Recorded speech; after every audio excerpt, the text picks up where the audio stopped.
We'd love for you guys to participate in.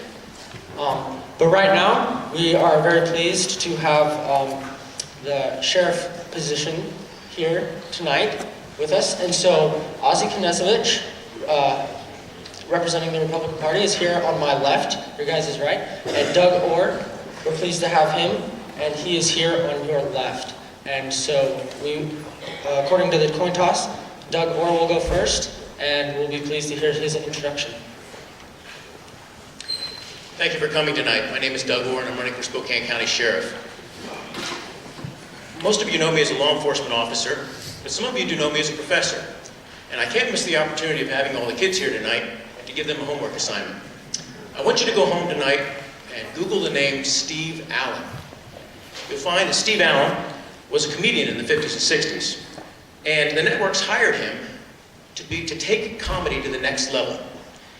Now, everyone in here who knows Steve Allen knows that, yeah, he was funny, but he was articulate, he was knowledgeable, he was humble.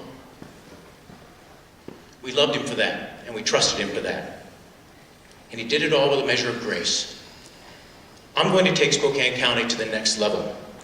I have almost 30 years of experience in law enforcement. I have a master's degree in organizational leadership, an MBA in human resource, and a PhD in criminal justice. That's knowledgeable, that's intelligence, that's articulation.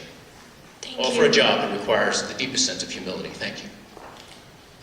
It is Ozzie Knezovich's turn for a 1-minute introduction. Well, thank you for having us tonight. It's a pleasure to be here. It's a little odd being here. I'm usually your keynote speaker. Ladies and gentlemen, it's been an honor to serve you as your sheriff for the last 8 years. In that last 8 years, what have we accomplished? You are experiencing the lowest violent crime rates in 2 decades, 20 years.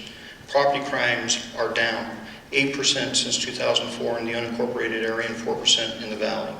We have trained over 18,000 law enforcement professionals right here in the Spokane Valley from all over the world, which saved you $3.5 million in training costs and brought in $4.5 million into the local economy, because when the people come here, they spend money here. You have seen me hold people accountable. Those are hard decisions. Those are leadership decisions. I have 27 years of leadership experience. From the time I entered the Army till the time I entered law enforcement, I've been in leadership. My opponent has never led anything. All right, to Ozzie Knezovich, you have the first question. How will you address the issue of liquor theft in Spokane County? You know, liquor theft is a statewide problem. It's not just a problem here in Spokane County. The Sheriff's Association, which I was a president of, the Sheriffs and Chiefs Association, have struggled with this issue. We've actually asked the retailers to give us an idea of how much product they have walking out the door. They refuse to do that. What does that tell you? That's a major issue.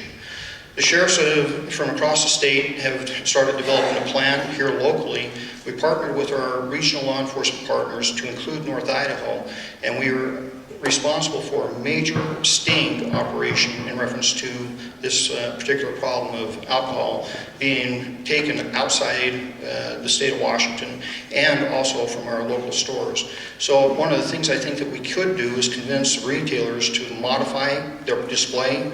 Really don't think the alcohol aisle should be next to the toy aisle. Should probably be off in a section where you have to actually use your ID to get in, buy your alcohol, and leave. Thank you. My opponent is correct in that WASPIC did urge the retailers to go ahead and disclose their data. And I think that's the issue right now, is we don't know much about it. We could probably guess that it is a problem, but we don't know much about it because those businesses aren't reporting that data. And it has to be done with a measure of dignity and some grace, in that you have to be forcing a company to divulge their information. They don't want to do that like banks. They don't want to look bad. So perhaps an ambassador of sorts could bring that about and make the legislation more easy to swallow. But right now we know that teen drinking is down. And ever since privatization 2 years ago, teen drinking has been down. So probably the liquor theft is going to be more associated with the black market, and that's where we're going to focus our efforts in enforcement. Thank you. Would you like a 30-second rebuttal time?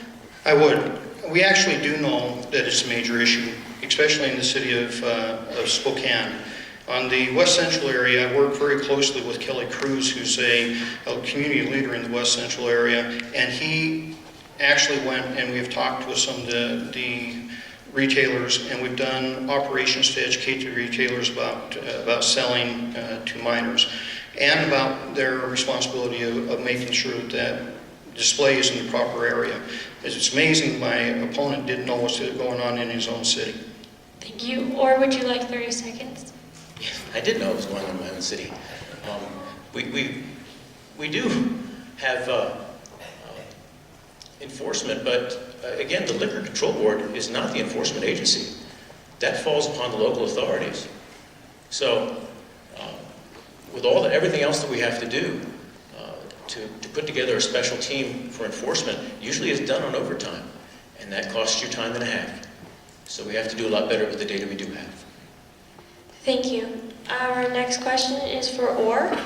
What issues exist with the legalization of marijuana, and how do you plan on fixing them? The legalization of marijuana it's really not, the term legalization isn't really correct, it's how we're going to regulate it now. Again, we need better data, and I think Colorado is really taking the lead here. They're finding out that the primary concern should be on how officers better deal with those sobriety stops. And we're finding that even though people are using it, they're not able to determine whether or not they're inebriated at the time. So there'll be a focus on that. But two things that they did find out in Colorado was they were seeing declines in burglary and robbery of these dispensaries. They were also seeing underage use being down in Colorado, while our marijuana usage for our teens is up. I want to investigate those two things and find out what they're doing and bring it here to Spokane County. Thank you. The major issues with marijuana legalization is the regulatory aspect, but you also have the fact that you have conflicting law called medical marijuana statutes. The medical marijuana statutes are actually undermining the viability of the legalized marijuana market, to the point that you're not going to be able to match those two laws until we resolve the conflict. The medical marijuana needs to be rolled into the 502 model and be dispensed in that fashion. The other aspect of legalization of marijuana is the price is so high, it hasn't had any effect on the black market. Black market prices are still higher than what they're selling at the store. We have to find a way, if we're going to have a viable system, to one, correct the medical marijuana issue, and also make sure that we bring those prices down so we actually do disrupt the black market. Thank you. Would you like a 30-second rebuttal time? And the only rebuttal I do have is that this is a product of the 10th Amendment. This is something that people want. And the report card is not in yet. But I think we're going to find that all the money that we thought we were going to make on it is going to go to the lost social costs, the treatment, the addiction. Thank you. Would you like 30 more seconds? Prevention is one of the biggest things that needs to be funded in reference to the legalization of marijuana. We need to make sure that young children do not get addicted to marijuana at an early age. It affects their entire future. The other aspect is, I think my opponent needs to really study what they found in Colorado. Most of Colorado folks did not legalize marijuana. Denver area did for sure. We're not seeing a decrease in crime, and we're not really seeing a decrease in the use among the juveniles. Thank you. Our next question will be for Knezovich. How should the county address jail crowding? The county has been struggling with jail overcrowding since 1995. The Spokane County Jail was identified as being overcrowded in 1995 with 577 inmates. This last month we've had as high as 660 inmates in Spokane County Jail, a facility designed for 464. We brought in smart justice components, Mark Richard and I, back in 2007, and those components are starting to work. We've actually reduced the jail population about 25%. The next thing that we need to do is work on implementing the blueprint for reform that you heard during the commissioners' debate. Those reforms are key to making sure that we can structure the jail system in such a way that we are actually holding people accountable, because your Spokane County Jail is so overcrowded, you do not have repeat offenders being held accountable. That's why we have repeat offenders. We have to find a way to make sure that the smart justice techniques are improved and we deal with the overcrowding. Thank you. Bigger jail space or bigger jails are not correlated at all with lower recidivism. This is outlined in the Blueprint for Justice, what we're supposed to do in this regard. The media would have you believe that there are the good guys and the bad guys. And they're not. There are the well-meaning, that's you and me, and outside of a DUI, we make society work. Then there's the weak, those people who make poor decisions, get into trouble due to something in their lives, need some help. Then there's the willful, those people that do not respond to treatment, need to be incarcerated. When you mix the willful in with the weak, it's dangerous. When you mix the weak in with the willful, it's expensive. We need to change people's thinking. Those people that are amenable to treatment, you change their thinking and you keep them from coming back. And that's what lowers the jail population. Thank you. Would you like 30 more seconds? What my opponent's talking about is exactly the smart justice process that we brought into Spokane County. I'm very proud of that process. The Blueprint for Reform is one of the key mechanisms of implementing that process. Those ideas in the blueprint came from a group of people, folks, that worked very hard over the last 7 years to build that blueprint. You're looking at one of the architects of the blueprint. We understand how to bring the jail overcrowding down. The problem is we have a facility that needs to be replaced. Thank you. Smart justice is rooted in evidence-based research. My opponent has never conducted research. I have. My opponent has never published any scientific research. I have. My opponent doesn't subscribe to any academic journals. I do. How would my opponent know how to implement this research-based evidence? Thank you. Our next question will be for Orr. And what is your approach to criminal justice funding? And do you see tax increases? And if so, what for? This is the most difficult question that either of us are going to get during this debate. And quite simply, as a sheriff, your purse strings are tied to the county commissioners. And my role here tonight is not to demonize them or to put the blame on them or twist their arm at all. I think for their part, they know what to do. For my part, I have to be smarter with what I do internally. I think to find new revenue streams is probably the best idea for us to do right now. Chula Vista, California, they had people within their own police department write code for a records management system. They used that themselves for little to no cost, and then they sold that code to other agencies, and they bring in over $1 million a year. I'm going to hire the brightest and the best to do stuff just like that when I become sheriff. Thank you. When I became sheriff, I was visited by the county CEO saying the jail budget has been over our budget $1 million for years. You need to get control of that. Then the treasurer came over and said, you need to get control of that budget. Within 2 years, we took $1 million deficit into a $500,000 surplus. How did we do it?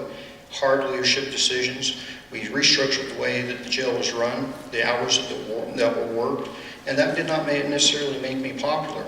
But you know, folks, you now have a jail system that runs under budget, and that is a good thing, and that's how you deal with the things that we're dealing with. The Sheriff's Office, we continually look for new and innovative ways to do our job. We instituted intelligence-led policing, which has led to those low crime rates that I mentioned. This year, we'll buy a CAD RMS system that doesn't run DOS software that will help us to actually streamline and focus on how we address the criminal issues in this community.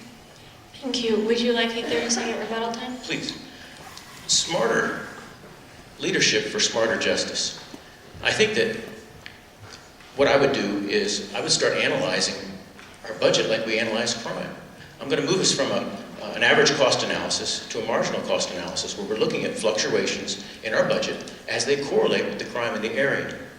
I'll do that by mixing or inviting our 3 universities in the area, putting their interns in for little to no cost, and getting that money out of them.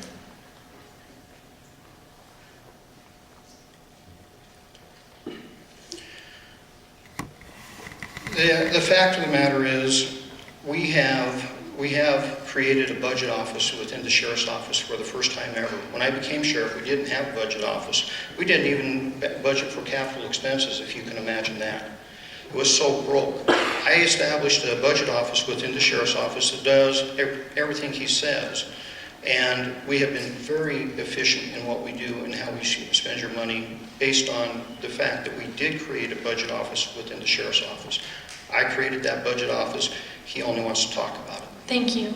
Our next question will be for Knezovich, is which category of crime do you believe requires the most attention from the sheriff's office, and what would be your approach to crack down on this problem?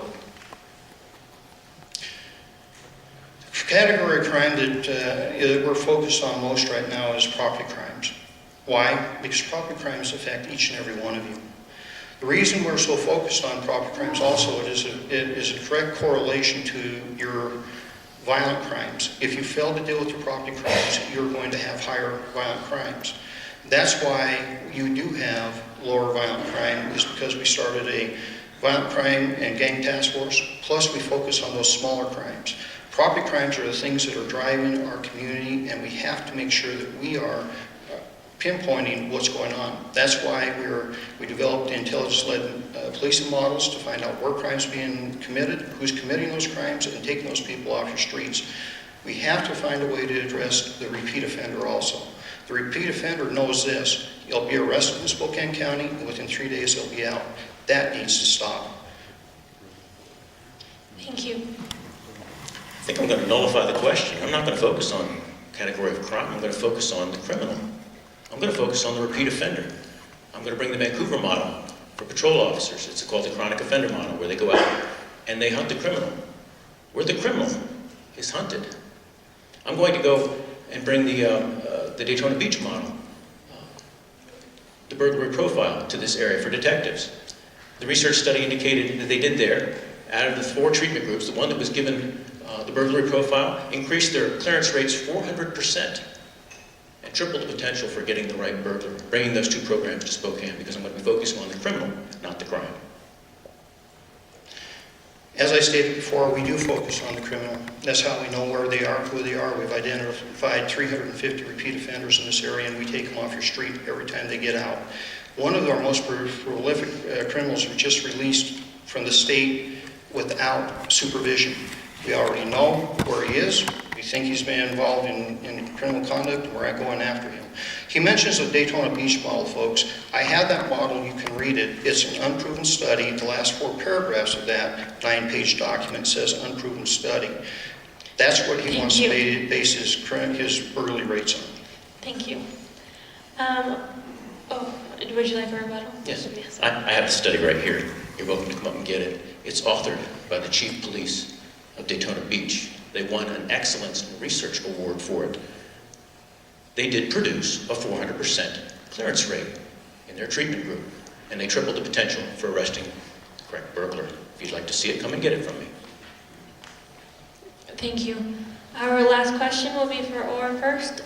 What steps should be taken in the case of misconduct of deputy sheriffs? Catching a bad employee is not difficult. And the matter has to do with what's inside the person. My charge to the deputies are going to be do justice and walk humbly. Because when you walk away from that humility, you do something selfish. You forget who you're working for, and you forget who you're working with. If we can't make them redeemable, then they do need to move along. And I'll be sure that is done. Thank you. As far as deputies that cross the line, there have been 54 deputies, corrections deputies within the Spokane County Sheriff's Office that crossed that line, and they no longer work for us. There have been only 4 that have been overturned. The reason they were overturned is arbitrators made a decision that, well, yeah, you proved your point, Sheriff, but we're just going to give their job back to them. I and every sheriff in the state sponsored legislation that would have said deputy sheriff or a law enforcement officer should not be able to commit crimes on duty, nor should they lie. We've just tried for 2 years to get that passed, and it has not passed. We are going to make sure that we go forward and get that legislation passed. The other aspect is you have to make sure that you work through all the aspects of the proper disciplinary process. You continue to work through the process and you'll be fine. On the last question, I also have the letter from the Chief of Police from Daytona Beach that says what he said didn't happen. Thank you. Would you like to have a 30-second rebuttal? The chief of police says in here that it worked. Someone's lying. You're not going to interrupt us. Hey, go ahead. Give me my time. Give me my time. This is a civil discussion. You're not a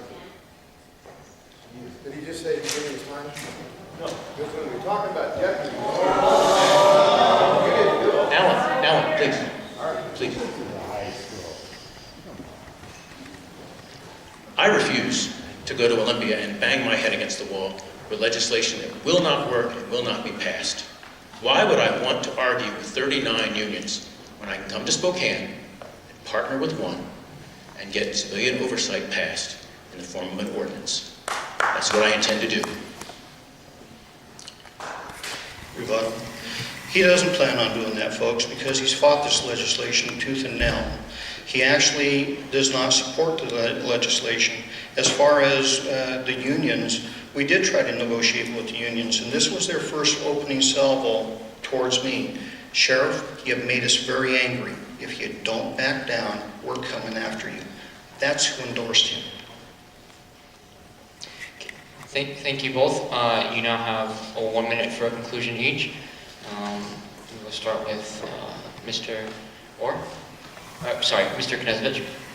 You can go first. Ladies and gentlemen, I want to end with this. You have one of the finest law enforcement agencies in the state of Washington. It's recognized by our peers as that. When the city of Spokane needed to be retrained in their defensive tactics, they had to come to the Spokane County Sheriff's Office to do it because they didn't have master certified instructors. We do. We are a leader in the state. We are one of the most respected agencies in the state because we hold people accountable. All the sheriffs back that legislation, and we desperately need it because this isn't just a Spokane issue. This is an issue that goes across the state. And let me tell you something, the only reason we get to wear a badge is because you allow it. And the day that we lose your public trust, we have lost our ability to do our job and do it effectively. I, with the strike of a pen, can affect your freedom. I can also take your life in certain circumstances. And you're telling me you don't want me held to the highest standard possible. I disagree with my opponent. This legislation is important. Okay, thank you. Mr. Orr. The sheriff is the chief law enforcement officer of the county. It's ironic to me that the people that he says he's leading are the men and women of law enforcement who are endorsing me for sheriff. I am proud to be endorsed by the Spokane County Deputies Association. I am proud to be endorsed by the Spokane Police Guild. I am proud to be endorsed by the Spokane firefighters, the Spokane Jail nurses, WACOPs, 4,500 members strong, statewide. I'm very proud. Ladies and gentlemen, these are the men and women of law enforcement, and they're endorsing Doug Orr for sheriff. Now, if you trust them with your lives, as you do, I'm asking you to trust them with your vote, and vote for me on November 4th. Thank you very much for coming. Okay, thank you both.